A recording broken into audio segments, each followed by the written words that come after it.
Hi everyone. So today on my birthday we are starting to compost our kitchen waste, and we have been going through different videos, talking to people around to understand how to compost. So we thought to share our journey as we start with all of you. Um, Composting can be quite scary in the start, and it might be a process. We might fail with this first attempt, but it's something we have to keep trying, and then we will learn how to do it in a better manner. So let's start with how we got ready with each of the elements. So first we got putty bucket, actually paint bucket or putty bucket we got from a construction site. So we have done this as a DIY thing. We have not spent much on anything. So we got this 3 mm bit of the drilling machine and got few holes drilled all around the walls, like you can see here, and 4 10 mm holes on the base. And similarly, in a radial fashion, we have 3 mm holes on the lids drilled.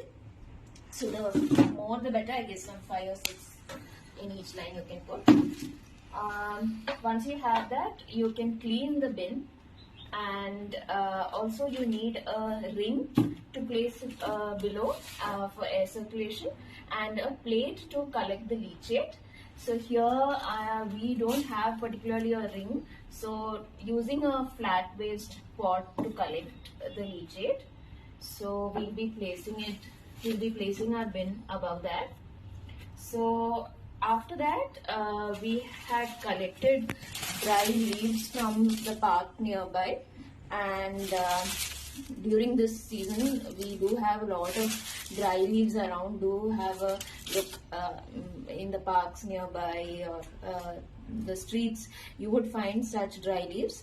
Only thing that you should be really careful about is that you should check each leaf though, to see if there are mealybugs or any insect, so that you discard those and use good leaves, because otherwise maybe the other plants might get affected after composting.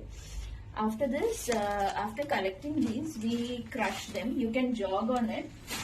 We had done this with our hands to break and make it a little smaller. And other than this, we need cocoa peat. So this came like a 1 kilo brick. So it is suggested that you have microbe infused cocoa peat, but we ended up buying a normal cocoa peat. So we'll be using sour curd to start the microbial action for bringing in bacteria or microbes into a compost. So this we had put a little extra water. I think for 1 kilo brick, 1.5 liter water was enough, but we had put 5 liters of water, which made it a little soggy, but there's nothing to worry. You have to dry it in the sun, and you would get this like a dry powder. So it needs to be dry so that it can absorb the water from all the wet waste. Yeah, and you can keep it in a big bin or bag like this. So this would provide the carbon that is required for composting, while our wet waste or kitchen waste has nitrogen. So this is yesterday's wet waste. You can actually put it as you use for cooking. You would have your peels or any food items. You can put it directly in the compost bin instead of putting it in your green bin.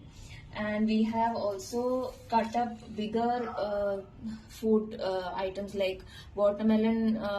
The cover we have cut it into small pieces, the skin, so it can be maximum of 1 inch by 1 inch square. So Nandu here has cut into smaller pieces also, so that helps to disintegrate faster.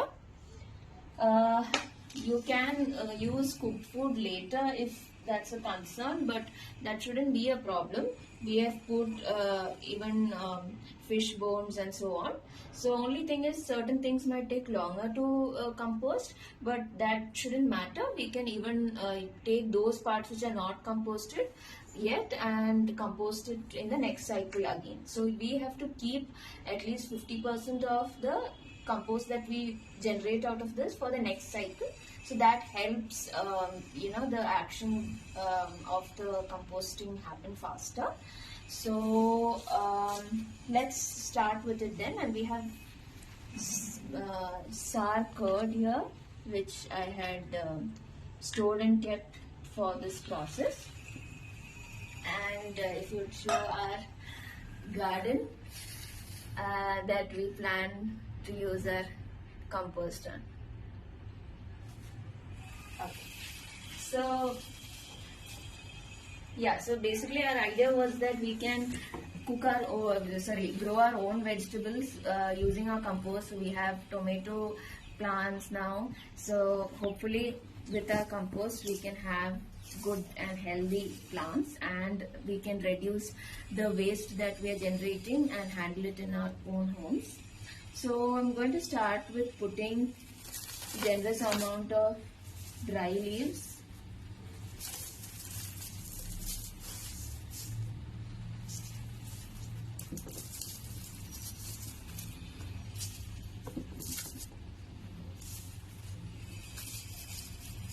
So this layer has to be 5 to 6 inch. So I'm going to put now some cocoa peat.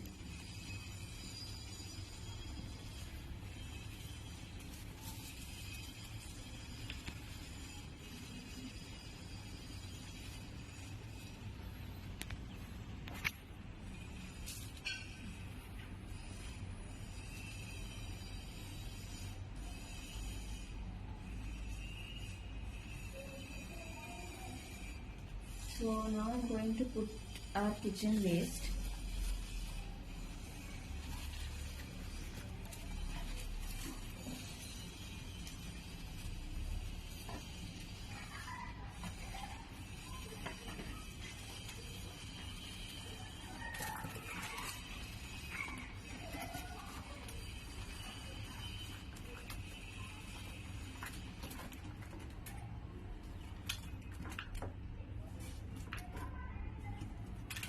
So I'm going to spread it and put it. Even if you have rice which is left over, don't dump it as a clump.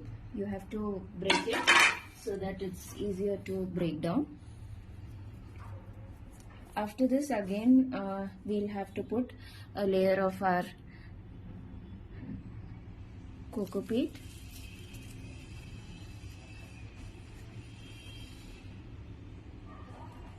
So I'm thinking to put at this point some sour curd or sour buttermilk.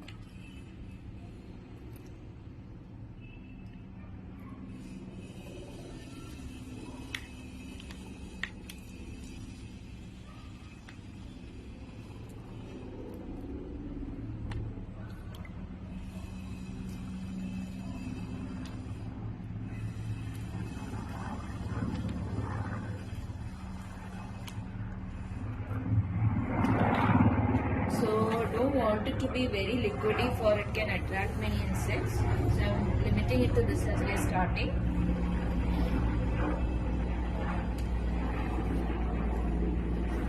Covering with some more cocoa peat and crushed leaves.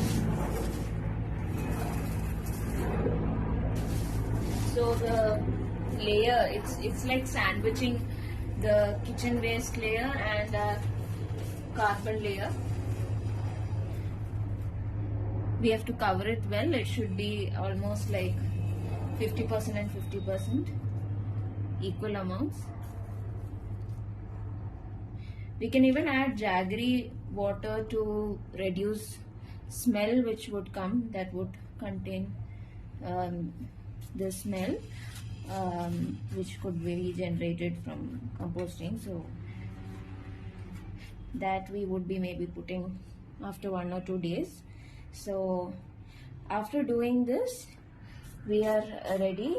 We would just need to add put a piece of newspaper here. So I'm going to put a newspaper layer here to cover compost. So this will stop fruit flies or so from coming into it, and we'll be covering it with this lid with holes. You can close it, and we should be continuing this process every day. Again, we would layer with kitchen waste and some more cocoa peat and dry leaves. And once the bin is full, we'll have to wait for 30 to 45 days and keep stirring maybe once a week for aeration to take place. And yeah, we will be having some black gold in here. Let's see how we end up with our first composting trial. So thank you for watching, and hope you all try composting. It does make a difference what each one of us do at home. So those who have been composting from many years and who have experience in composting, please do also suggest to us if we have done something wrong, and if there's scope for improvement as we continue composting. Thank you so much.